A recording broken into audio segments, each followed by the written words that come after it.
School Committee meeting for Wednesday, December 8th, 2021, 6 p.m. We're at the John Zon Community Center, 35 Pleasant Street. And just a reminder that for COVID protocols, everyone will be required to wear a mask and maintain social distancing while the meeting is in progress and while you're in the John Zon Center. So the first thing is the call to order and roll call. Secretary Johnson Musad, please. Member Karen? Here. Vice Chair Ekstrom? Here. Member Hollins? Secretary Johnson Musad, I'm here. Chair Poyeti? Here. Member Wall? Here. Mayor Wiedegardner? We have a quorum. Thank you. And we call to order at 6:03 p.m. I do apologize for my voice, people. I'm going to do the best I can. Let's next do, item 2 is not going to happen tonight. The update from the DPW. We normally have Marlo Warner, the director of DPW, come in when we start the snow season, just to talk to us and communicate a little bit about school closures and weather closures and things like that. We will hopefully be able to have him with us in January. And so our third item on the agenda is the approval of minutes. 2 meetings, November 10, November 22 of 2021. We'll take those as a group for a motion to approve the minutes from those 2 dates. Anyone? Chair, I'm going to abstain because I wasn't here for one of them. That's fine. Just I'm looking for a motion first, and then we can discuss. So moved. Seconded. Thank you. And discussion. You do not have to abstain just because you were not here. Just a reminder, but that is fine if that's your choice. Any discussion of the minutes? Hearing none, we'll move to a vote. Anyone abstaining? Anyone voting against? Anyone approving, saying yes to the minutes? That looks like it's unanimous to me. Thank you. And now we're going to move into public comment. I do just want to apologize for an oversight error on our part putting together the agenda. Most folks will not notice, but our school committee policy that is printed on the agenda for public comment, BEDH, was actually approved for an update at our last meeting, but the new policy did not make it into the agenda template for tonight. So you as the public will likely not notice the difference, but I just want to, if anyone is really paying attention, just wanted to let you know we're aware. That's the old policy. They are very similar. And like I said, the public will likely not notice the difference. Is there anyone who hasn't signed up for public comment yet that would like to? You can always change your mind at the end. I will give another opportunity at the end because some people get inspired by others, and that's fine. Okay, so we'll go in the order that people signed up. You will come up to the seat here. You'll press the button on the microphone so that it is green around the bottom there. And you'll say your name and the town that you live in, and you'll have 3 minutes. And yes, we do time it. Who's first?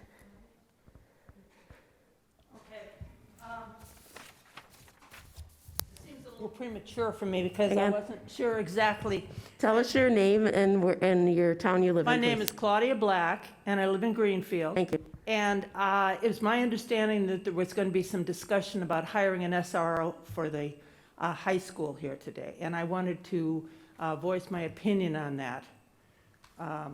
You're free to do that. You have your full time to do that. Go ahead. Because I feel that if there is extra money in the coffer for hiring personnel, that it would be a lot more useful to both the community and the school to hire a counselor, a psychologist, an additional psychologist at the school rather than to have police officers in the school. I don't think that's appropriate for the high school.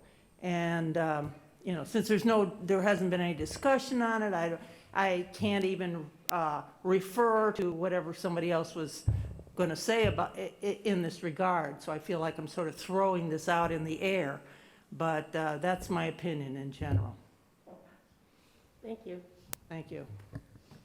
We're happy to hear from you at any time, and you're welcome to come and speak on any subject under the purview of the school committee. So I appreciate that. Who's next? Rory?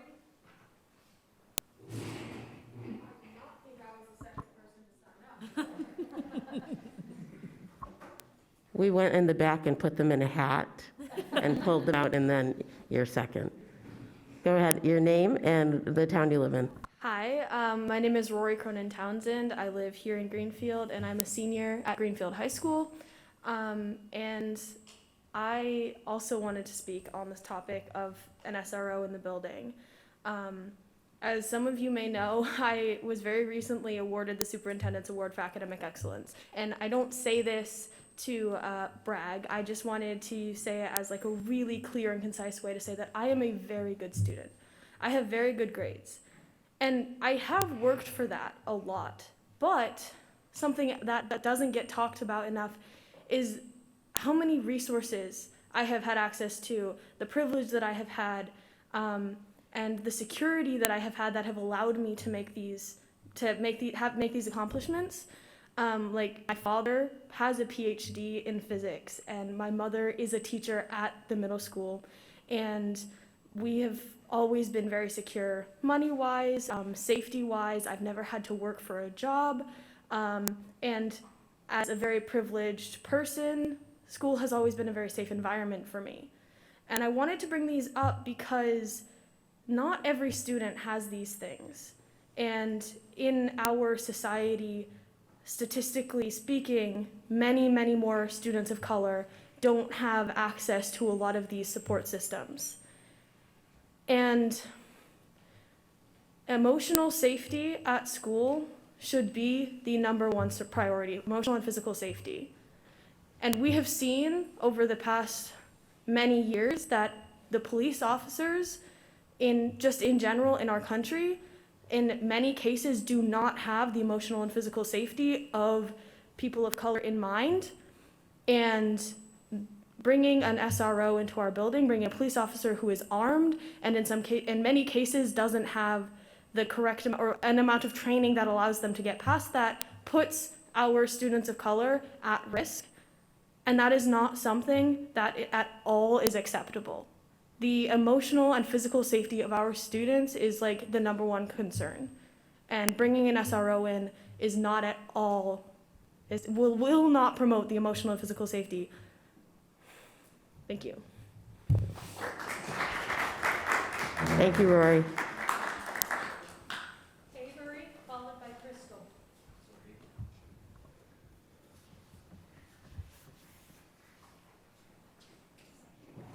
Start with your name and the town you live in. You have 3 minutes. Go ahead. Okay. My name is Avery Jacobs. I live in Turners Falls, but I'm also a senior at Greenfield High School. I wanted to speak my opinion on having a school resource officer inside of our school's building. So I wrote something and I wanted to speak on it. Greenfield High School has always had students of different backgrounds and situations. Many of these students have dealt with issues like police trauma. Invalidating a human's right to feel safe inside an area that is specifically meant to help, educate, and make them feel safe is not okay. When a person who is armed with 1 to multiple weapons is allowed to walk inside a school building, a fundamental barrier of safety has been breached. Coming from a perspective of someone who is inside GHS almost on a daily basis, I can confidently state that many of our school's problems aren't police officer related anymore. First off, school fights don't happen nearly as often anymore as they once did at the beginning of our school year, or as they did over the years and at the start of COVID-19. Second, if there were to be a situation where there is a larger group of people, medical needs, or just students roaming the halls, having a police officer to try and intimidate them and possibly not even take the right and needed action can't be inside our educational systems. Also, the funding for SRO could be potentially used for bettering our school in ways like legitimate teacher training. School issues could be solved and dealt with quicker and more efficiently by properly trained teachers and administrators rather than an armed police officer. Having a cop inside the school could also result in younger citizens entering the criminal justice system, and I doubt that parents or teachers would enjoy having a police officer being used to intimidate their children and students. If we are asking ourselves what can be done to get a police officer, we most definitely should be asking ourselves why a cop needs to be resolving issues between groups of children. Placing one inside our school system could become an issue by itself, rather than solving the issues that need to be solved. It could lead to a group of students who are already looked at differently just because of their skin tone, having a permanent criminal records because a resource officer escalated a situation that would have otherwise remained a school behavior issue. I know that the adults inside this community don't want to add to the already terrible problem of the school to prison pipeline. Claims that the SRO has to do follow-ups with students if investigations are conducted outside of school is basically harassment to a student while they should be inside the classroom learning. Honestly, it can become a very scary and intense feeling if a man with a weapon gets to be inside a building without being truly held accountable. With there being an SRO, That's there's 3 nothing. minutes. Oh, okay, sorry. Why don't you just go ahead and wrap up. Oh, okay. All right, thank you. I appreciate that, miss. With there being an SRO, there is nothing written in the last memorandum from 2016 stating that the person taking that position really has to take responsibility or action for major school shootings. Thank you for giving me the time to wrap up. Thank you. I appreciate that. Thank you, Avery.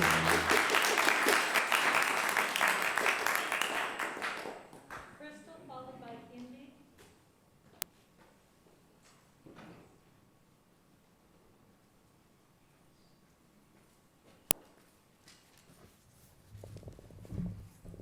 Hi, I'm Crystal Cologne, and I go to the high school, and I live in Greenfield. And I just have something that was written recently about everyone back there's feelings on having an SRO. Without a proper principal, we can't have actual training for an SRO. Principal Cavallo is just an acting principal. We have had previous incidents, bad incidents with SROs. People are not comfortable with the previous SRO. Why would they be comfortable now? The SRO was only used as a power dynamic and a threat. Why did you know that SROs are not legally required to help? Is that okay with you guys? What's the point? What's the point if they won't help? 91% of SROs are armed and aren't required to do anything, so why waste valuable resources on an SRO that will make students feel uncomfortable in the one place that they should feel safe? Many of our students have trauma involving the police, and when most of our issues aren't SRO related, inserting one would only cause more issues rather than solving the ones that we already have.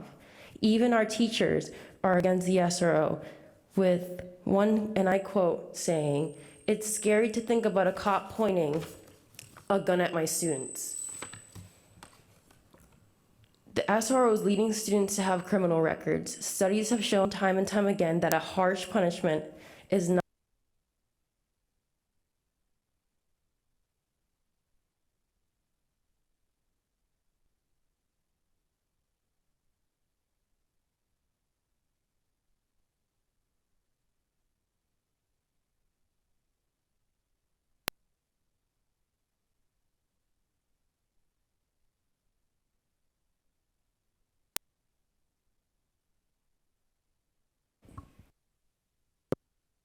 Not working either. Oh, here we go. All right, back to where I left off. Sure. Studies have shown time and time again that harsh punishments are not effective in changing a child's behavior. So why would we do that to these children? I always hear that it's okay to make mistakes, but with an SRO, these children won't be able to make mistakes without the threat of obtaining a criminal record. All the SRO will do is feed into the school to prison pipeline. Would you rather implement a police officer in the school to frighten students and send them to a jail instead of your recourses on other techniques and alternatives that will actually help the students learn and grow and flourish? Students don't drop out, not as many people think. Many of them are pushed out, either through policies or practices that make them no longer feel welcome in the barriers that the school creates in themselves. An SRO would cause our students to feel pushed out. Students won't feel comfortable in the building and will stop showing up, missing out on their education, all because the school felt implementing a power dynamic that feeds the school to a prison pipeline was more important than the safety and well-being of their students. Thank you. Thank you, Crystal.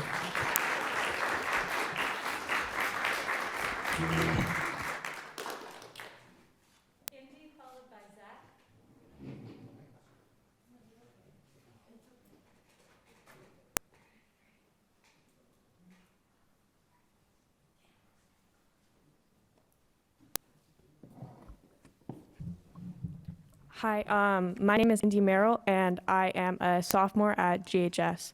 Here are a few prime examples of how SROs abuse their power. There have been countless acts of horrific police violence in schools. One incident caught on body cam footage shows an officer shoving an 11-year-old black student against the wall. Another cam shows an officer putting a 6-year-old black student in handcuffs while sobbing. If this is how they're treating elementary schoolers, why do people think an SRO for high schoolers won't be worse? In fact, it has been proven to be worse. A 16-year-old high schooler was pinned down by 3 officers, face to the ground for using her cell phone in class to talk to her mother with serious medical conditions. An 11th grader was punched, thrown to the ground, and put in a chokehold, all because he went to the bathroom without a pass. These are just a few examples. Data shows that the increase in arrests over the years is directly correlated to the presence of SROs in schools. The arrest rates of schools with SROs are 3 to 5 times greater than the schools without them. Between 1980 and 2013, the number of people incarcerated skyrocketed from 500,886 to 2 million plus. That is an increase of 450%. Many of these incarcerations are from SRO arrests. The youth crime rate is on the decline, but the arrests continue to rise. Innocent children are being severely punished due to the pleasure of school resource officers. Thank you.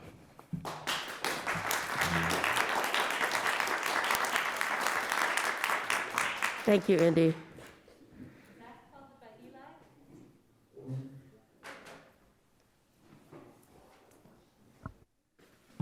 Gotta push the button. Alright, going off of what Indy's saying, Tell us your name and your town first. my name is Zachary Potik, and I live in Greenfield. Going off of what Indy's saying, an SRO brings up, like, the things an SRO is doing have been doing is so not okay, is so unjustifiable, and things like that can't happen. We can't let that happen in our schools, regardless if we have an SRO or if we don't have an SRO. None of us want that. None of us want that. And an SRO is traumatizing to students. It can make them feel unsafe in our building, even if it doesn't make you feel unsafe in our building. Like, I would not feel safe with a police officer in our school. If I wanted to take a walk, regardless of if I had a pass or not, I would not feel safe with a police officer in our school. And I just want you to take that into account when you make your decision on if we should have an SRO or not. Students in this school, we've talked to a lot of students. A majority of the students in this school do not want an SRO. They do not want a police officer in the building. They want alternatives. They want something else. We've been brainstorming as a team, as a group, alternatives for SROs that we can suggest to you guys, because we know we can't just be coming up here and say, oh, we don't want an SRO, figure it out, because that's just not helpful. SROs are cops, and that needs to be taken into account. They are cops with weapons. Thank you.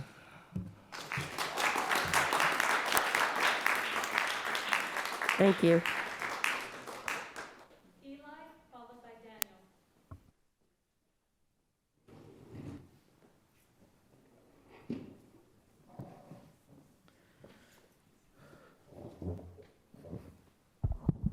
Hello, my name is Eli. Recently, I haven't been in the high school, but I was there.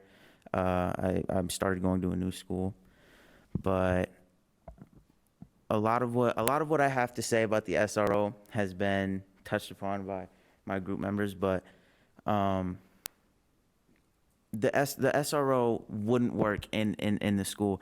Previously, when we had an SRO, they didn't really do much. There wasn't a lot of productivity from what I could see. And the one time that the SRO came into my classroom, he had a gun with him, and I remember being so shocked by the idea. I'm in 8th grade.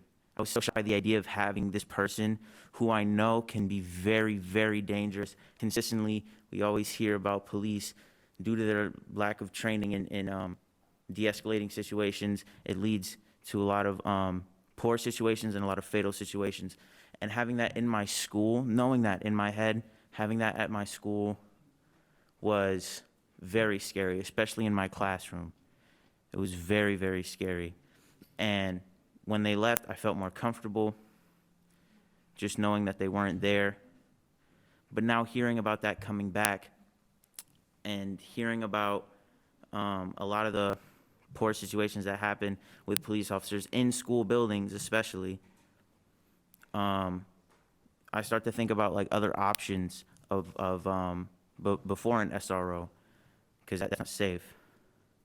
And most schools are working on dissolving the relationship with SROs. In Los Angeles, California, the Free LA High School practices transformative justice, which uses similar practices as restorative justice to heal from violence and prevent future violence. The school has also has peacekeepers on staff to help maintain a positive school climate and address any issues that come up among young people. They also have an agreement with the local police that when they do enter the school building, they do not bring their guns, requiring the police to follow the same community agreements as the school community. Thank you.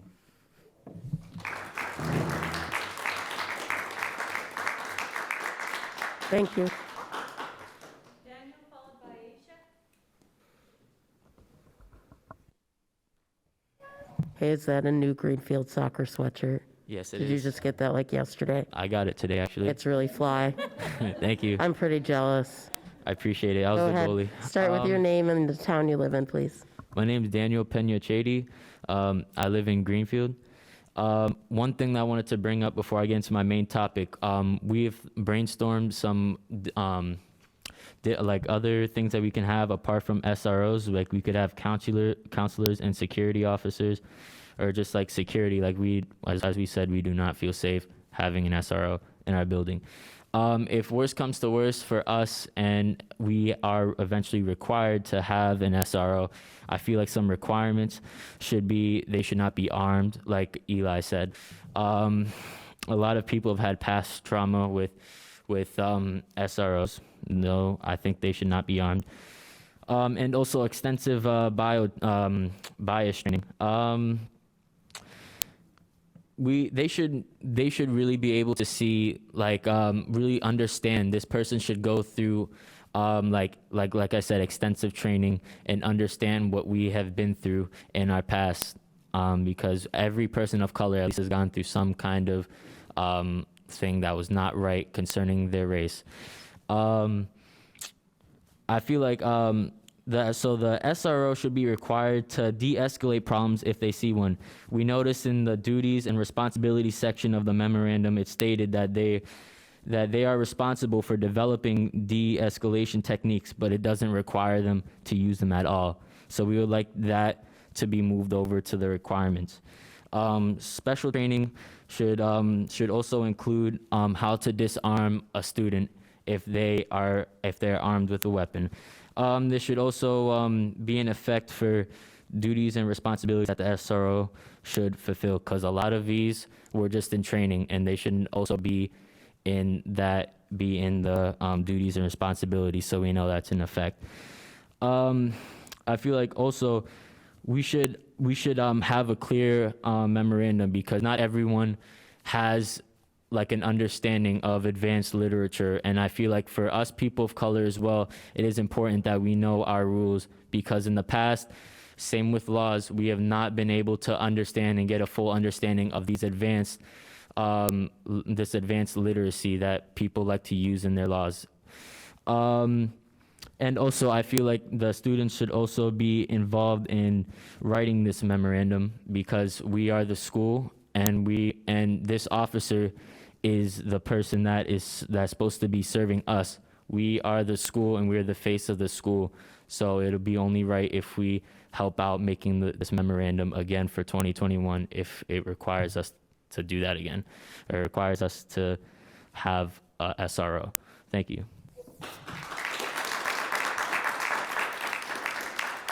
Thank you.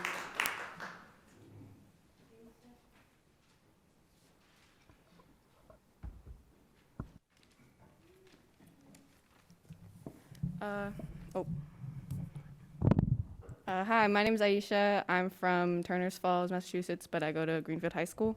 I'm a junior. So my group and I are very strongly against having an SRO. We believe that in employing a school resource officer will do nothing except create a hostile, tense environment between our staff and the student body. It will create a strange power dynamic where teachers now have the opportunity to send their young students into the arms of an officer, a possibly armed officer, when the situation at hand just required a cool down walk around the school.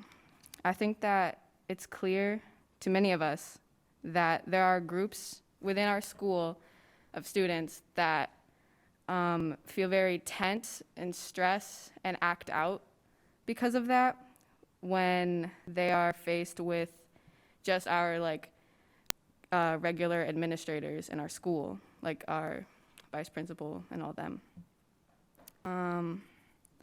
Sorry. I can guarantee that when these students are brought to, if we have an SRO, I can guarantee that if these students are faced with the next level of authority, that the level of anxiety will increase within those students and possibly within the teachers, and create an even more hostile environment in the school, which will escalate violence in the school. I also don't think that those same group of students really can emotionally handle having such authority in the building. And especially since I say armed, because over 85% of school SROs are armed, so I'm not really doubting that our SRO wouldn't carry some type of weapon. I don't think that that's really a safe choice for our student body, because these kids are very immature, and the chances that they can get their hands on that weapon, I don't want to take that chance. So I think that is all I have to say. Thank you. Thank you. That's the end of our list of public comment. Is there anyone else who would like to speak?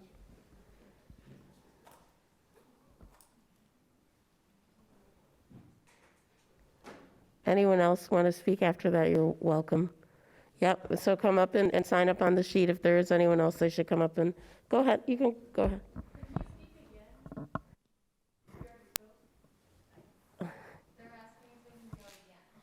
Yes, I heard the question.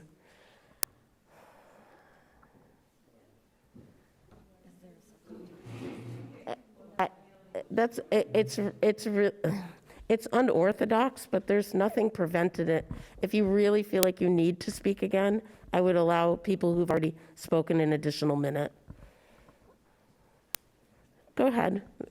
Just state your name and the city or town you live in, and you have 3 minutes. Hi, my name is Jessica Pruitt. I am a teacher at Greenfield High School, and I live in Turners Falls.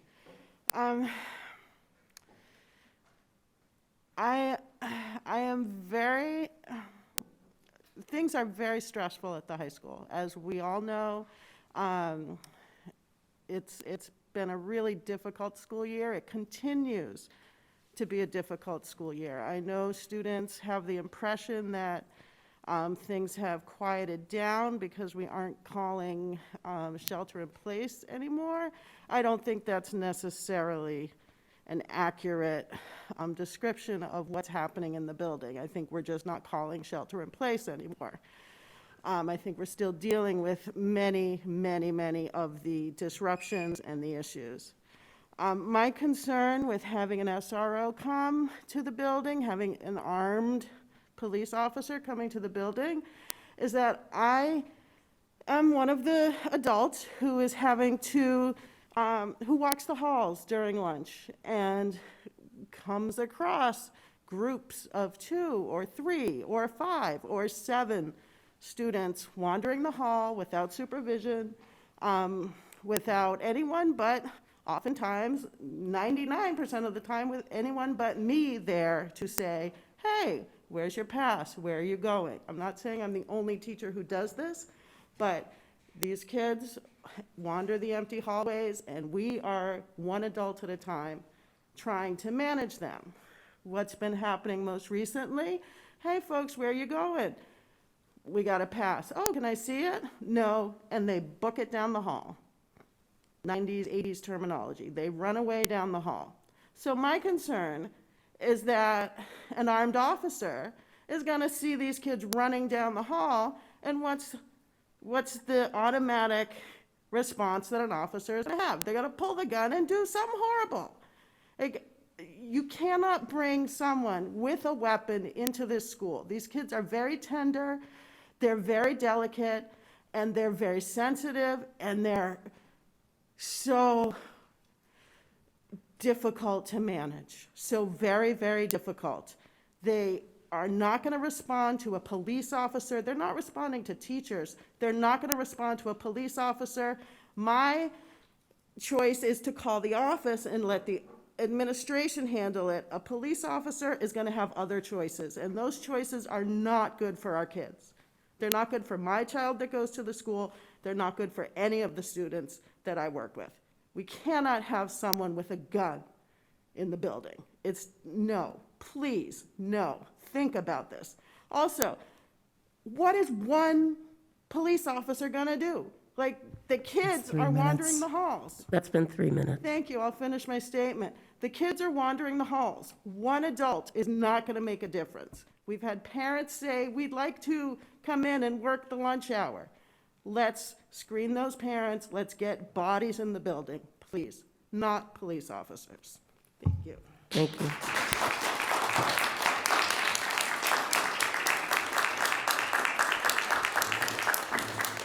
Hang on 1 second, Rory. Are the only people signed up people who have already spoken? If anyone wants to speak that has not already spoken, I'm going to ask that they go first. Okay, and the 4 students who have already spoken, I'm going to remind you, we'll give you just 1 minute to respond.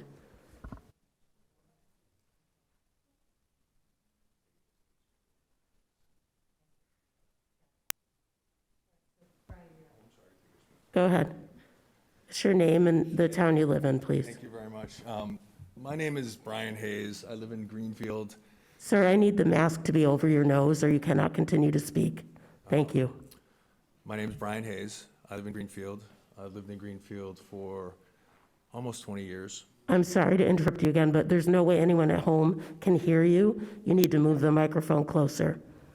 That's what it's for the folks at home. It's not for this room. Understood. Thank you. So I'm trying to face back here because I also I appreciate what the kids are saying, and I just want to Feel free to move your body make sure so that you can everyone see hears me. them. So SRO, no SRO, whatever the situation is, what we need to do is not overlook a very important challenge, which is just personal responsibility, and taking responsibility for our actions, taking responsibility for our friends, becoming a better community. We won't need an SRO. We don't need teachers worrying about kids running down the halls because they're doing the right thing. That's what we need, is parents to step up and say, hey, kid, do the right thing. And whether or not there are pieces in place to help facilitate that with parents, with communication between parents and teachers, teachers and children, whatever it is. It's not an argument over, who has the guns. It's an argument over who's taking responsibility for their own actions. And there's a lot of finger pointing going on. And, it needs to be coming back on us, right? We need to take responsibility for ourselves. We need to take responsibility for whatever it is that is the challenge.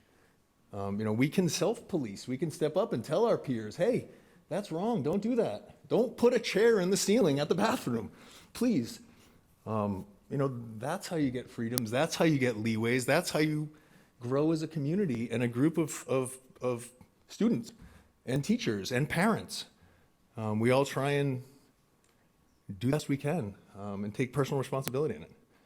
So I appreciate what the board does and the teachers, and I most appreciate what the students are doing. I have 4 kids in the Greenfield High School and Middle School. So I see it from 4 different perspectives, 5 my own. And bottom line is we all need to take some personal responsibility. Thank you. Thank you. Anyone else who signed up or would like to sign up who has not already spoken, we'll take those first. Go ahead. Your name and your town first. Yeah, Greenfield, Carlos Pena. So, I just want to say that I think that if we're going to have SRO in the school, I think we should have some kind of a provision where first of all, SRO should not have a weapon in school. I mean, that's just a total hypocrisy, right? Especially if they're not going to be tasked with putting down an active shooter. There's absolutely no reason for anybody to have a firearm in a school. This isn't a jail, it's a school, in case anybody forgot. But I think if they're going to put an SRO unarmed in the school, there should be a provision where students can, if they feel that there's something really unjust or unfair that the SRO is doing, that the students can have some kind of an authority that if they form enough of a contingent, the SRO must step down, right? That they should be able to say, look, there's more of us and we feel what you're doing is wrong. You must step down immediately, okay? I think the school belongs to the kids, to the children, to the young adults, period. They don't belong to an SRO. They don't belong to anybody with a firearm. They don't belong to any of the adults. They belong to the children. This is where they spend a lot of their time. They grow up. It's their place. So if they feel like this SRO isn't doing good, they should be able to stop whatever's going on, whether it's an arrest or whether it's something that disciplinary that's being done to a student. They should be able to step in as long as they form a contingent and that person must stop.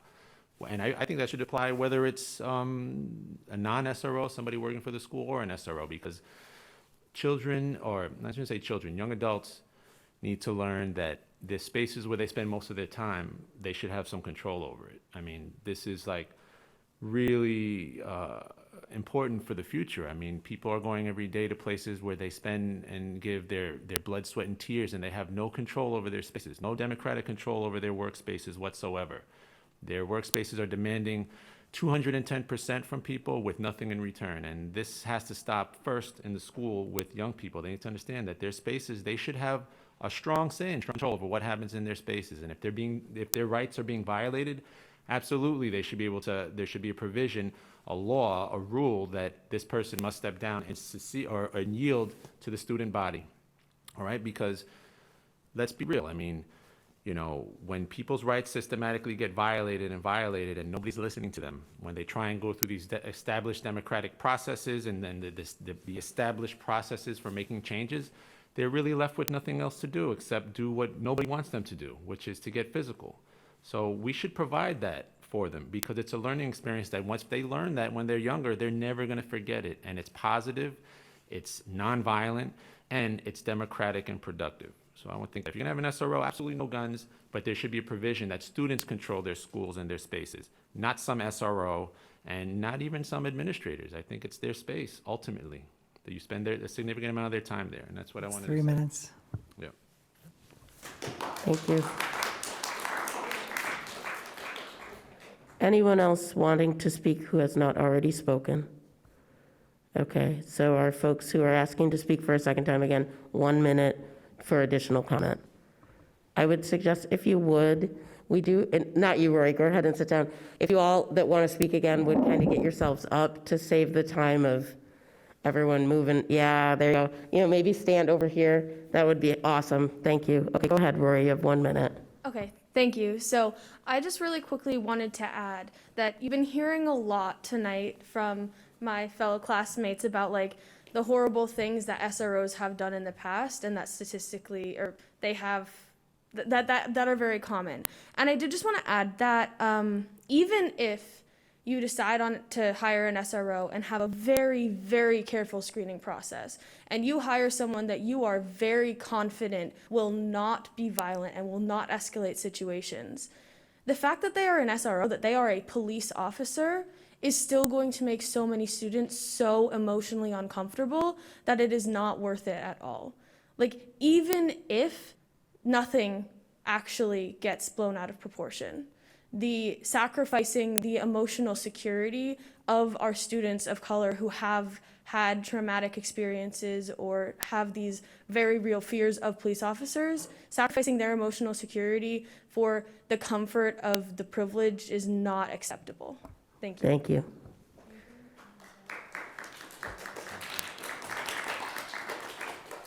Go ahead. Okay, so earlier today, there was a very serious situation that We're not going to talk about any specific It's not incidents. anybody specific. It was a situation where some teacher had said the N-word to a We're student. not going to talk about any specific incidents. Why- That, I believe, is a specific incident. We're not going to discuss it here. Why not? That is not appropriate for a school committee meeting. It's potentially, I'm sorry, but that's a very serious topic to talk about. it is a Somebody- very serious topic to talk about, which is why it's not appropriate to talk about it here. But That's my final request. I'm You can sorry. talk about something else. Why? I'm confused, Miss. This is very something serious to This talk is a about. specific incident that you're referring to that is under investigation at the having- high school. Chair, our policy allows people to speak to us for the amount allotted for any topic that is under the purview of the school committee. I'm not going to allow something to be discussed that may be a personnel issue. It puts the committee Having at an risk. SRO at our school is a personal issue to a Please lot talk of our about, no, students. In addition personnel, to meaning this, people who work there. in I'm addition not to going to this mention- being a concern in terms of limiting the speech of the individual on an important topic, it also puts the school committee at legal risk in terms of freedom of speech issues. So I think we just have to follow our process, which we have written down. You have allowed people 1 minute to speak under any topic of the school committee's purview, and just allow them the 1 minute. Let me give you an example. If you just said something really generic as opposed to specific. So a teacher may have said something that was inappropriate, or you understand that someone did say something that was inappropriate. You don't want to use any specific words or times or anything like that, because we don't want the public to be able to identify the specific people involved. Well, I wasn't going to say Because up anything. until, unless something is proven, it's alleged. And so you want to just be really, really generic about the words that you use. Is that helpful? You can speak generally about how you feel. That's what I was planning on doing. You can't use specifics of any incident.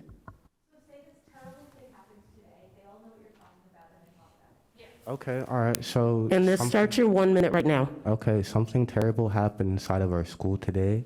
Something, a very serious topic. Something used to belittle a specific group of people, I guess. And I just wanted to say that it's not okay that somebody who may like work inside of our school gets to say that without having a consequence. That's really all that I needed to say, because it's definitely a tough topic to speak about, and I completely understand what you're saying. I don't mean to disrespect you by talking about this topic. I just felt disrespected when this happened, so I just wanted to let the school committee know that this is what is happening and going on inside of our daily lives at this school. So, yeah, thank you for letting me speak on it. That was perfect, thank you. Go ahead. Regardless of what did or did not happen today, adults inside of our building that are supposed to be watching us, supposed to be teaching us, supposed to be educating us, cannot say things like that. Adults inside of our building have to watch themselves. We need something for a proper response to if serious situations occur. And the school needs to do better.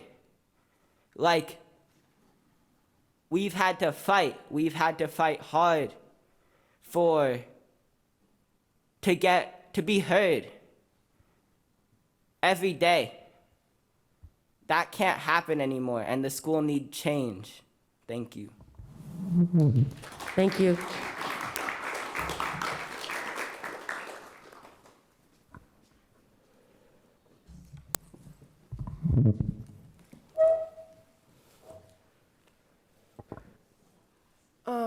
I just want to say that I really hope that you guys take what we're saying seriously, because as you all know, we actually go to the school. We sit there in those classes. We hear those announcements. We hear the screams in the hallways. We hear what's going on, and we feel those emotions.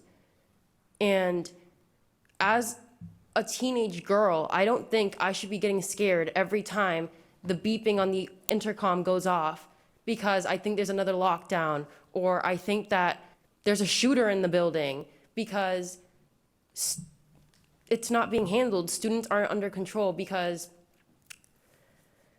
there's just no proper training on how to de-escalate situations. And I don't know. I think that comment off of that thing I read of the teacher saying, I don't want to see a gun pointed at my student, really resonated with me, and it stayed with me because it's true. No one wants to see that. No one wants to go to school where there's going to be someone that's going to be armed and can possibly hurt you. On the topic of mental... That's 1 minute. On the topic of mental health, this is really short. I've watched as students that aren't of color can just, I had a bad day. Do you want to talk to someone? Do you want to speak to someone? Do you want to talk to guidance? Do you want to go see someone? Hey, come on, let me go take you there. I watched today as one of my peers of color cried. A normal human response to something frustrating. He cried, and I watched 5 teachers surround him as if he was an armed person that was going to hurt someone. And I watched as he was socially profiled. Where was the mental help offered there in that situation? Why was it that immediately teachers were called and rushed to go circle around this student, while as a person not of color can just sigh and they can get mental help offered to them? That's all I want to say, and I want you to think about that.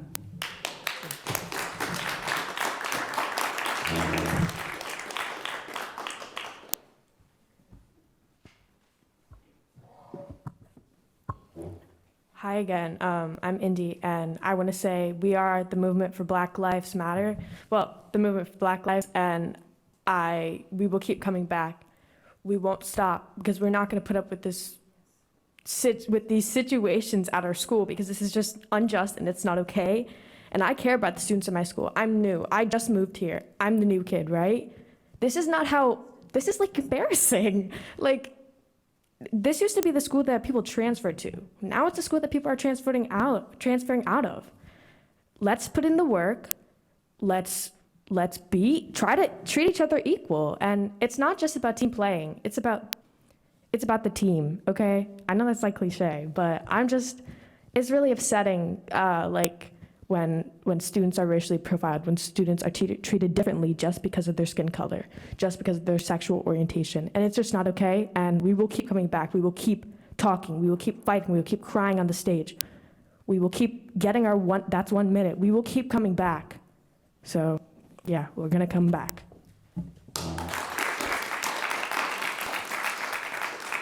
Thank you, Indy. Okay, I am going to cut off any new additional comments. So Toby may speak, and then anyone else who wants 1 additional minute to speak. We do have to move on with the agenda. Go ahead, Toby. Hi. What town do you live in? I'm Toby Finley, and I've lived in Greenfield my whole life. So I know a lot of the people here, and I grew up with most of them. And my view on the SRO is that it's not going to change the behavior of students. It's just going to make more of them scared. And you guys claim to care about the mental health of our students and want to praise and whatever. But I don't see anything being done. Instead of choosing to get a new counselor or someone who can help our students mentally, you're choosing to think about getting an SRO, which is the opposite, I feel like. You're choosing to pick a figure who's going to instill fear into our students instead of someone who can actually help them. And adding on to what a few other people said, I do notice that me as a white person is often, even when I'm not upset, they are coming to me to ask me if I need help more than they are a person of color. They are so fast to get anybody else help if they are not a person of color. And it's just sort of maybe you should focus on the mental health aspect more instead of an SRO, which we don't need. It's just sort of prioritizing. That's all I got. Thank you. Thank you. Is there anyone else? Go ahead. Hello. I would just like to say that instead of planning for what an SRO can do, you should be planning for how we're going to build stronger community within our school, stronger student-to-teacher relationships. Because if we bring in someone new with that kind of power, it's again going to just disrupt everyone's feeling of safety in any type of situation. Whether you're for or against it, you're going to have a background thing in your head that's telling you that something could happen, or with some other kid, or with you and the SRO. So I think our main focus as a school should be to build better student-to-teacher connections, because I remember my friend telling me the other day that no one feels like they can talk to each other in the school. Students don't feel like they can talk to teachers. Teachers and administrators are too scared to talk to students. So that's what we need to be focusing on before bringing in somebody new. That's 1 minute. Yeah, thank you.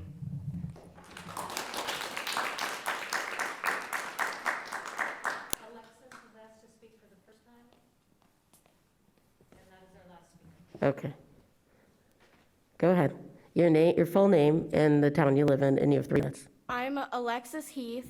I live in Turner's Falls, but I go to I go to Greenfield High School, and I don't have much to say.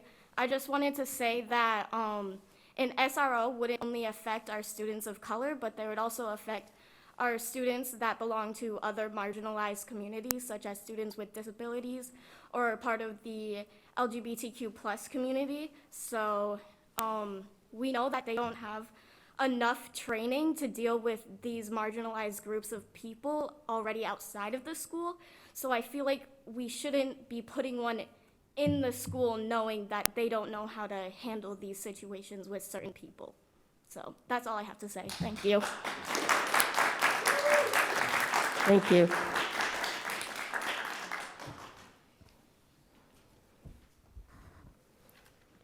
While I am getting to the appropriate place on the agenda, I would like to acknowledge how proud I am of all of our students tonight, especially who've come and spoken to us. It's very important to make sure we have communication at all levels, and I really appreciate, and I think I speak for the whole school committee, everybody who's up here, that we appreciate more than anything hearing from students directly. And I think that off the cuff here, I've learned a lot as chair of the school committee about how the structure of our meetings as white people doesn't work for people of color. And I'm very conscious of that. And that is the main reason why I allowed you to speak multiple times, which is, I should say again, very unorthodox to allow you to speak again. But I'm very conscious of the fact that not only as young people, you don't have experience with meetings like this and with structured conversation. And I appreciate your willingness to come and talk to us in what is, because you're a young person, and for our folks who are not used to the patriarchal structures that we have, it's also a very unorthodox and probably uncomfortable way for you to have to address adults and talk about your feelings. And I'm just super proud of all of you for being here. And I recognize that you want the best for your school and out of your school, and that's what we want too. And I am so glad that you took the time to be here. So thank you. Clapping is not necessary. No. It's for them. Oh, yes. Good, good, good. Yeah, it's more clapping for more cowbell for the students, please. Okay. We have now the report of the student representatives to the school committee, which is Brielle and Shane down at the end of the table. Go ahead, guys. Sorry you have to share a microphone tonight. We had some difficulties. That's all right. We're going to begin our report with Student Council. So as a school, we just completed our Thanksgiving pep rallies and lip syncs. Students competed in penny wars, raising money for Special Olympics and our annual polar plunge. This month, we'll be collecting new and gently used warm clothing items to be donated to the GMS that they may set up a community closet for their students. Ugly Sweater Day, as well as Staff Appreciation Breakfast, Friday, December 17th. We'll have a winter pep rally on the 23rd to kick off winter sports, hear the band and chorus perform, and we have a few friendly competitions before we begin winter break. And I'm now going to speak for Key Club. So this year's turkey trot was great. Students and staff walked or ran 1.5 miles around campus. We also enjoyed games, music, hot cocoa, and memory making. We donated a breakfast-themed tree, as in Key Club donated a tree, to the Festival of Trees, which gives grants to local organizations doing good in our community. Key Club members also served as greeters and videographers of the event. We are presently beginning a food drive to create baskets for our families in need and make a mini food pantry, as well as a community closet in our school where kids can access clothes that they don't have at home. And we brought it to the middle school as well. For Spanish Club, they have already completed 3 fundraisers for their upcoming trip to Spain in April, and plans are in work for a bingo night as their next fundraiser, and information will be shared. And thank you, Member Jonathan Musad, for reaching out to try to help. We'll keep you posted about how you can participate. They met in October and November to practice a dance and performance to dance along to the November pep rally. There was a glitch in the music which cut the dance short, so they're preparing for a redo for the December pep rally. Okay, now French Club has been magnifique. This year we have had a movie night, designed our t-shirt, and held various other social events. We are planning our biannual Coffee House Talent Show, which will take place on Thursday, December 16th, in the auditorium at Greenfield High School. We look forward to cooking events, ice skating, and more planned for the new year. Spectrum has been maintaining their new school bulletin with facts for the LGBTQ+ community, History Month, October, and Transgender Awareness Month in November. We also just ordered posters, stickers, and other materials from GLSEN to distribute to students and staff. Their main focus is to continue to be meeting weekly to create a safe space for students to connect with and support each other. For Library Club, they just hosted their second Comic-Con yesterday in person for the very first time. Both student and guest presenters led sessions on drawing, writing, filmmaking, and other fandom-related topics. Students dressed up in their favorite characters or icons for a cosplay contest to win prizes generously provided by the Greenfield Public Library. Winter sports games start this week. Boys and girls basketball, boys and girls indoor track, ice hockey, and cheerleading are all ready to go. Go to arbiterlive.com and get all the schedules. Players, coaches, and referees will be wearing masks per MIAA. If attending any games this winter, please wear a mask at all times at the high school and middle school. If you have any questions, you can email Michael Chesky. Go Green Wave. Now for AV Club, they're working on putting together a matinee film series to run in the winter months. The 4 to 6 week film series will hopefully share a range of foreign and independent films with our students, free of charge, and a fun place to hang out when the weather is cold. Yearbook students this year are working hard to create the 2022 Greenfield High School Yearbook. Students in grades 8 through 12, including events, clubs, and sports are featured. The book is a full year, which means that it features everything through the end of school and is released in July. It's not too late to purchase a yearbook. Log on to jostens.com to purchase. If you own a business and would like to purchase a business ad, please log on to jostens.com or contact our teacher, Ms. Charbonneau. All ad sales are appreciated and help us keep our yearbook on budget.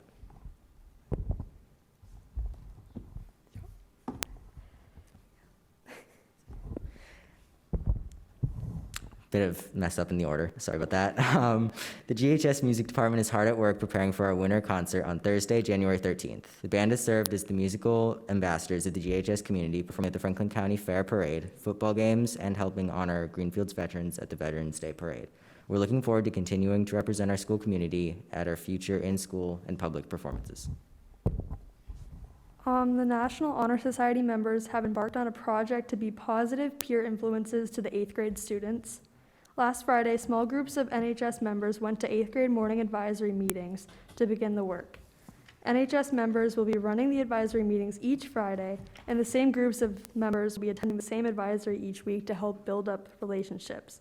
Our focus will be on how to be a positive member of the community. We plan to accomplish our goal through games and discussions. Reports from the 8th grade students, NHS members, and 8th grade advisories have been positive so far. On the same theme, NHS members have begun to volunteer at the middle school to assist in the newly formed after-school program, the Beyblades Club. Our members answered a request for help from GMS teacher Ms. Hall when the group became too large for her to run alone. Our members stepped up to the plate and will continue to volunteer with this after-school program. Fun was had by all. Since the meeting last month that we were in attendance, we have seen a noticeable improvement in the school conduct and behavior of students. Although there are continuous issues in our schools, the number of shelter in places has decreased. There has been fewer conflicts that have been made aware of to the students, and although it's not great for all students, the overall behavior has gotten better. But all of this does not mean that our school is perfect right now. It is far from that. Although this topic was brought up last month, there's still been no noticeable positive change in how masks are being enforced for students. Every day we see kids without their masks on, and although they're putting others in danger, they face minimal consequences, if any at all. Our school's mask situation has seen little to no improvement. Students still show up to class with masks below their noses or completely off, and yet for the remainder of the class period, nothing happens. They may be reminded to put their masks on, but a minute later, it is off again. It's gotten to the point where certain students are ripping each other's masks off as a game, solely because it's funny. They walk over to the teacher of whichever class they're in, and rather than any repercussions, they're handed a new mask without a word being said. Students have had to enforce the mask-wearing policy among each other because so frequently it is overlooked and people don't see any consequences. It's fallen to the students to tell the other students to put their masks on and show responsibility and integrity. Even with all the previously mentioned positives in our school, we must also acknowledge the negatives around us, and we must face them as they are. This is the report of our school. We're talking about the good parts, and we've talked about the bad. It's important that we do both, and it's important that we show people that our school is excelling and succeeding, but it's also important to show where we're struggling and where we need to improve. We hope that in telling you these things, it can help make decisions to better our school and the entirety of the district. Thank you. Have a good night. I'm just going to add a comment. I just want to say that I'm really proud of my fellow classmates and the students at Greenfield and my friends for coming here tonight and speaking their minds and just having the courage to stand up in front of an online crowd, the school committee, other adults. It's amazing. Keep up the good work.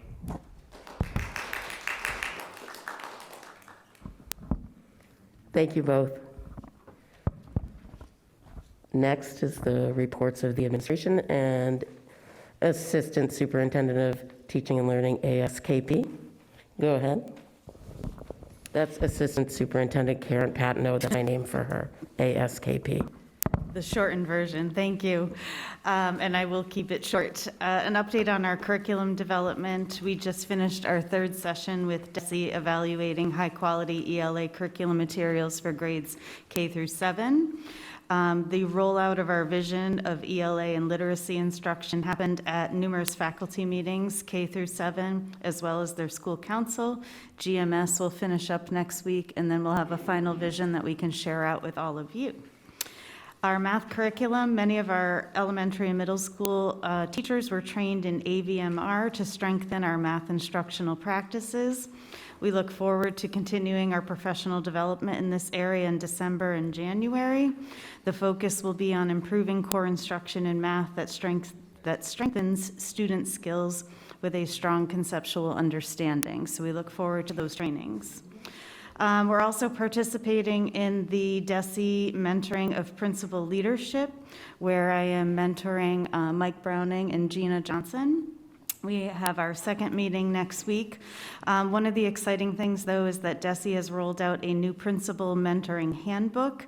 And in that handbook, they are fostering new instructional practices and leadership revolving around racial equity. They have new competencies that they are requiring administrators to undertake and learn and then model and implement as leaders in school districts. So we're excited that we will unpack Module 1 at our next meeting next week. Where they will learn to lead with equity, professional, and inclusive culture. So Gina, Mike, and I are excited to take place in that participation in that development. Next up, our Beacon Learning students have an exciting weekend coming up. I'm not going to read verbatim what's happening here. But Friday, December 10th, kicks off the festivities in downtown Greenfield.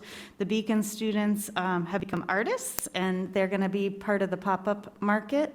And you can shop their artwork this weekend. And we also have one of our students, Jason Garcia, who is rolling out his car detailing business. So he's trying to become an entrepreneur and do car detailing. They will be in the parking lot of the downtown GCC Center from 12 to 4 on Saturday. So if you'd like your car detailed, stop by and give Jason some business. He's very excited to launch that. And they're very excited to be participating in this downtown festival weekend. So we appreciate their work that they've done. And then we have Laura Luker, who's a certified library media specialist, who's also a Greenfield resident that I was lucky enough to meet last Saturday. She is starting the library assessment and audit of all of our libraries, elementary and middle. We began at Newton Elementary last week, and she's got her work cut out for her, but she's very excited to undertake this and really up the collections that we have for students at our elementary. Lastly, I know Dr. Hollins isn't here, but to Dr. Hollins and Katie Karen, I just really wanted to thank you for your commitment to the children of Greenfield. It's been a pleasure working with you both for so many years, and we really appreciate all that you've given in your time and efforts to make the Greenfield schools a better place, so thank you.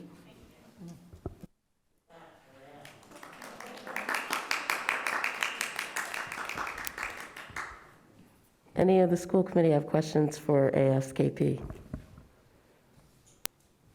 I'm very excited about the pop-up. And, you know, I clean the inside of my car once a year, whether it needs it or not, so it might be this weekend that it gets cleaned. Are they gonna try and do more than one pop-up thing? Do you know? I think they're going to be there Friday night with art, so that is it the Lava Center that's hosting, I think? Yeah, let's use the mic. Sorry. I think it's So sorry. that's the address of the Lava Center, I Yeah, I believe. think they're going to be there Friday night with their, the first floor of GCC Downtown Center will be open, and they're going to have their artwork along with 5 other resident artists. So, and then they'll be there Saturday from 12 to 4 for sure. So they're excited. Yeah, I'm sure. Any other questions? Thank you. And now the superintendent's report. Okay, now I can take the mic away from ASKP. So I've been pleased to be able to continue building visits, not all that I would have wanted, but still been able to be in buildings, see what's happening, been in classrooms to see instruction happening. We've seen students working on second step, some different technology being used for a variety of presentations at different levels across the district. And I did get to enjoy participating in the previously mentioned turkey trot at the high school before the Thanksgiving break, which I thought was a wonderful event for staff and students alike. So I appreciated being able to be there. So some of the ongoing work is, no surprise that we continue to need to work on establishing a lot of process and protocol. And there were a number of references to things that are affected by that tonight. The committee knew well the types and levels of work that needed to happen when I started, so that is continuing. It's not overnight work, unfortunately, but we are continuing. Karen and I both have some meetings this week, actually, with different providers to talk about embedding trauma-informed care work for our staff and also work around race and equity.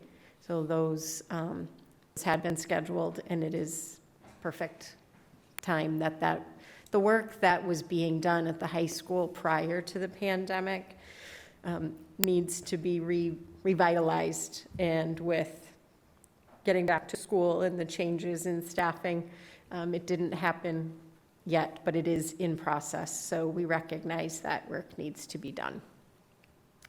On another end of the continuum, as you folks had asked me to do, Chief Haig and I have been continuing discussions about how we can collaborate.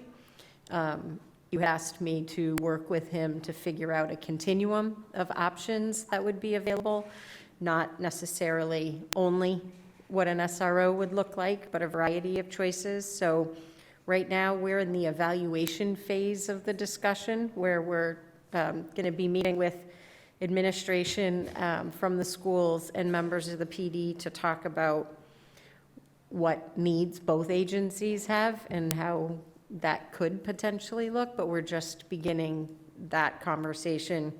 And obviously, daily operations, if we need to interact, we are doing that as typical practice. One thing that we are getting back into is the safety and security trainings at the buildings, the drills that were done for longstanding.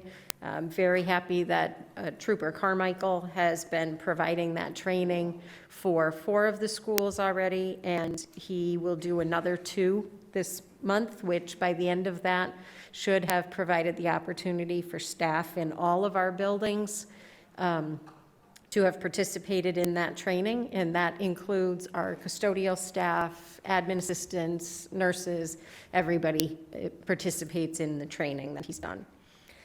We also have planned professional development for our counseling staff in December, just to keep them abreast of clinical training issues, so I'm pleased to have that. Unfortunately, we do still have some vacancies that we're working to fill. I've shared this before with the committee, and I share it periodically in the parent update, but we do still have positions we're struggling to fill. We are engaged in the DESE process to push vacancies out to the public at large.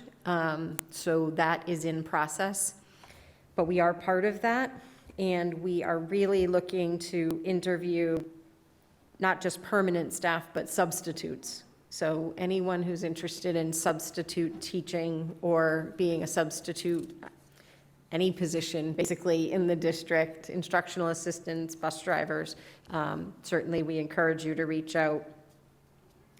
So I continue to do the parent updates every week.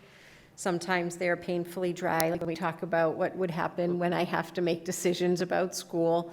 But I do think it's important that families know somewhat how I think about making those decisions, even though we're going to get through the winter and not require them. So that would be, thank you. And I know representative from DPW was going to be here and wasn't able, but I would like to say the relationship between The director of the DPW and the school administration has been fabulous already, so that will continue. The other piece that I want to make sure it's in here. Yes, it is. So we've started the FY23 budget. And I did communicate out with all of the district staff yesterday so that they had an understanding of how I look at the budget, which is also very dry. But it's not really, because developing the budget gives us the opportunity to really create or support programs for our kids. So sometimes the process may feel dry because it can be so number driven, but really what that does is shows where the administration, the teachers want to ask you for your continued support with the programs and resources for the students. So they got that email. And then we've met with all the department heads at least once. We're gathering final numbers and then also reviewing our current staffing. We've had some changes and shifts in staffing, as you know. So we want to make sure that as we move into the budget process, they're aligned with the building that they are actually in. It makes it easier for us to be accountable for all the staff that we have in terms of budgeting. And then, considering any new positions that may be requested by the buildings or department heads, and student numbers and needs are the priority when we look at the potential for new staffing. So we are in the process of gathering all of that information. I've been told my budget development process is a little bit different than in the past, so we're doing a lot of back and forth and answering questions and just talking about how we want to look at building the budget. So more to come for sure on the budget. And then staffing, I am very pleased to share that we have a new director of food services, finally. Greta Schwaschmann. I apologize to Greta if that was not very well said. She's going to start later this month. She's coming to us from the Chicopee Public Schools, where she was a member of the food service administrative level staff. And we're very excited to have her come, and she is very excited to be here. But I continue to be so grateful for the work that the food service staff has done without a full-time director. Madison has continued to support the department part-time, and that has been an incredible gift that we've had, but that still has resulted in a lot of work for some of our other staff. So this is going to be wonderful. And I am at the last stage of the volunteer process. We are putting together some training information for any prospective volunteers. There are some restrictions on how volunteers can be used in the schools. For example, a volunteer can't be the only one in an area with students. We have to have a volunteer supporting a district staff person. So when I reached out to ask the principals what they would be looking for in terms of volunteer help, lunch and recess was uniform, that they need help in that, except for the high school, obviously, who does not have recess. In addition, the middle school is looking for volunteers to help at our second chance breakfast, which is mid-morning. And then the high school is also interested in some volunteers for working in the library. So if anyone is interested while we get the training finished up, if people are interested in being considered for volunteers, they just need to go into central office and do the background check process. And they can see Lauren, who's there, and get some help completing that, because that's the first step in becoming a volunteer for the Greenfield schools. So we're excited to have the opportunity for people to come in and spend some time, and it will allow us to, at times, reassign some of the district staff. If we have volunteers at lunch, we may be able to redistribute some other staff, which is very helpful. So Thank you. And I did want to say, as part of our budget development in connection to the library audit, that is something that I am proposing in the superintendent's budget, specific line items for each school for library materials. And we will have a report from our business manager at next month's meeting. Oh, Priel, you're still here. You're so brave. So brave. Anyone from the school committee have questions for the superintendent about her report? Did you want to talk about the academic excellence award? I would love, she's gone, but. I know Rory left, but mom and dad are still here. Yes. I was very excited to be at the Superintendent's Academic Excellence Awards dinner last Friday night with Rory and her parents. It was wonderful to be in the company of such wonderful students from across the region and to be given the opportunity to share all of Rory's accomplishments was an outstanding event for the evening.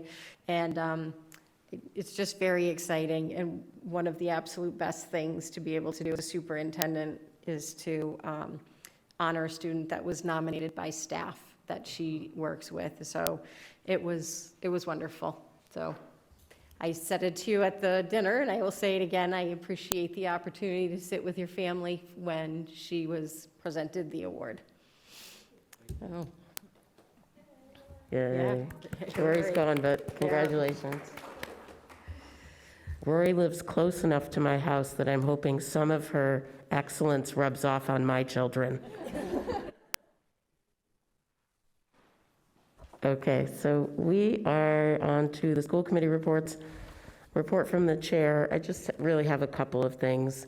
I again want to acknowledge our students and our community members who've come to speak to us about super important and super difficult issues over the course of the past few months, and acknowledge that it has not been the start to the school year that anyone wanted. That we are clearly moving forward, and we saw that over the course of, I guess, the last 3 meetings. And I want to acknowledge I was not at the last meeting, and Vice Chair Ekstrom ran the meeting in my absence, and I appreciate that very much. And it was not one that I wanted to miss, and could I have been here, I absolutely would have. I want to also recognize we have 2 school committee members for whom this is their last meeting with us. You'll notice Dr. Hollins, Member Hollins, is not in attendance tonight. This is her last official meeting. Her term on the school committee ends at the end of this month. I believe she's been on school committee for, we tried to figure this out, 8 years? 6 years, that's right, because they changed the number of years in the cycle for the election. 6 years. She was superintendent for 6 years before that, I believe.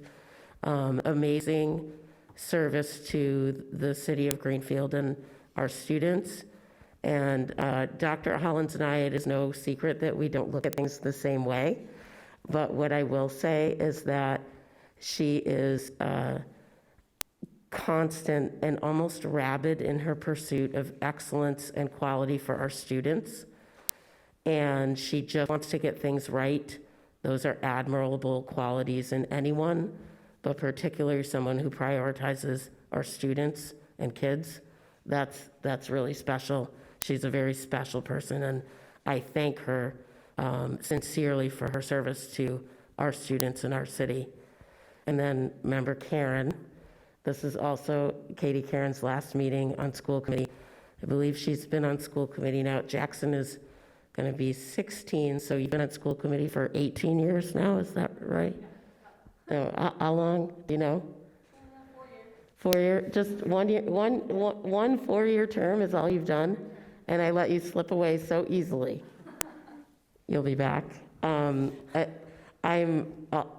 have to recognize that no one was in the room before the meeting began, and when our recording secretary, Susan Farber, stole my thunder about Katie Karen, and that is that she doesn't speak very often, but when she does, you know that's the time to listen. And it is amazing that someone who speaks so infrequently listens so well. And it's an admirable quality in anyone, and it's something that I've really appreciated having on the committee with us, and I'm going to miss both of them. I'm very glad that I kind of stalk Katie everywhere because our kids are in the same schools, so it's fine, I'll still get to see her. But thank you for your service to the schools and the city. I appreciate it. Thank you. Yes.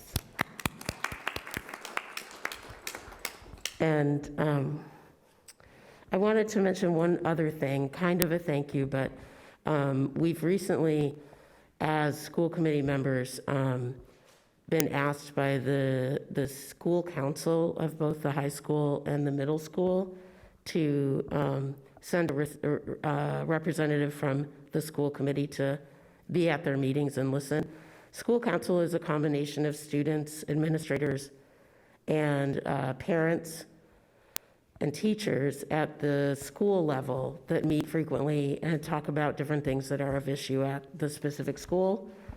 And Jean Wall, Member Wall, has not only wanted to have this opportunity, this is a reason she ran for school committee, is to have this opportunity, but she jumped right in and is working with the high school school council already, and she's going to be working with the middle school council very soon, starting next week.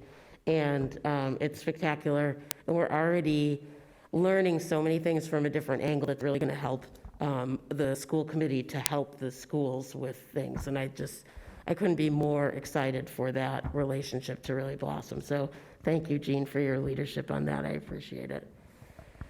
And Glenn, I did not intentionally leave you out. Thank you, too, for all you do. Thank you for running again. Glenn will be back with us. I'm not sure why you would sign up for another several years of this, but next month we'll likely start giving out how everyone can recall me if they so decide, because it is something that is in the charter. Anytime you want to recall me, I still have 2 years left. Just hint. That is the report of the chair. And we will move, unless anyone wanted to comment on the chair's report. No? Yeah? Oh, please, Member Karen, please speak. I guess we said I don't talk very often, and here I go. But I just wanted to thank everybody for the opportunity to be here, the people who voted me here, the people who supported me, those kids of mine who miss me sometimes when I'm here. What a wonderful last meeting, honestly, to hear so many of our students be brave enough to talk to us. I know it's a tumultuous time that I'm leaving you, but I have faith that we are moving forward in a positive way, and I have trust that I'll show up at that chair at any moment. Just remember, it's not just the thing we signed up for. Each of us came here with a plan. We had a reason we signed up for this job, be it for special ed, be it to give voice to people in our community who don't have one, but all 20,000 of our people in this town count on us. People in our schools, people in our retirement homes, they all count on us because the future is these tiny humans. And remember my voice of reason when you start getting a little lost in the weeds. I can always show up again, but remember it. It's easy to get lost in the day-to-day of all of this, but they count on us. And thank you. Very well said. Thank you. Subcommittee reports. We have one from Policy and Program, which actually involves the second reading and a vote on the revised student conduct policy. Secretary Johnson, we said, was there anything else you wanted to report on from the committee? Sure, yeah, we met because prior to the onset of COVID, the committee was involved in working with the Massachusetts Association of School Committees, taking a fresh look at all of our policies, and that was a project that kind of got lost in there somewhere. So we did have Liz LaFont come and meet with us, and we talked together and kind of came up with next steps for getting that project back on track. So we hope that things will be in place so whoever's on the policy committee starting in January will be in a good place to move forward with that project. And yes, so we have already voted to enact the new student conduct policy. We did that on the first vote, but we still are committed to bringing things back for the second reading, but there have been no changes since the last time we voted on it to enact it, so. Do you want to make the motion? Do you want me to? Yeah. I'll make it. I move to approve the JIC student conduct policy as presented. I'll second that. Is there any further discussion on this policy?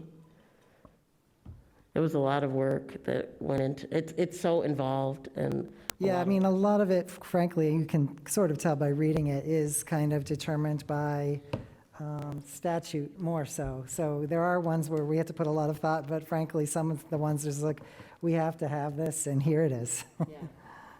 Well, thank you for the work, and I thank Liz for the work. Yes, Vice Chair Ekstrom. I actually do have a question. So, notice of suspension.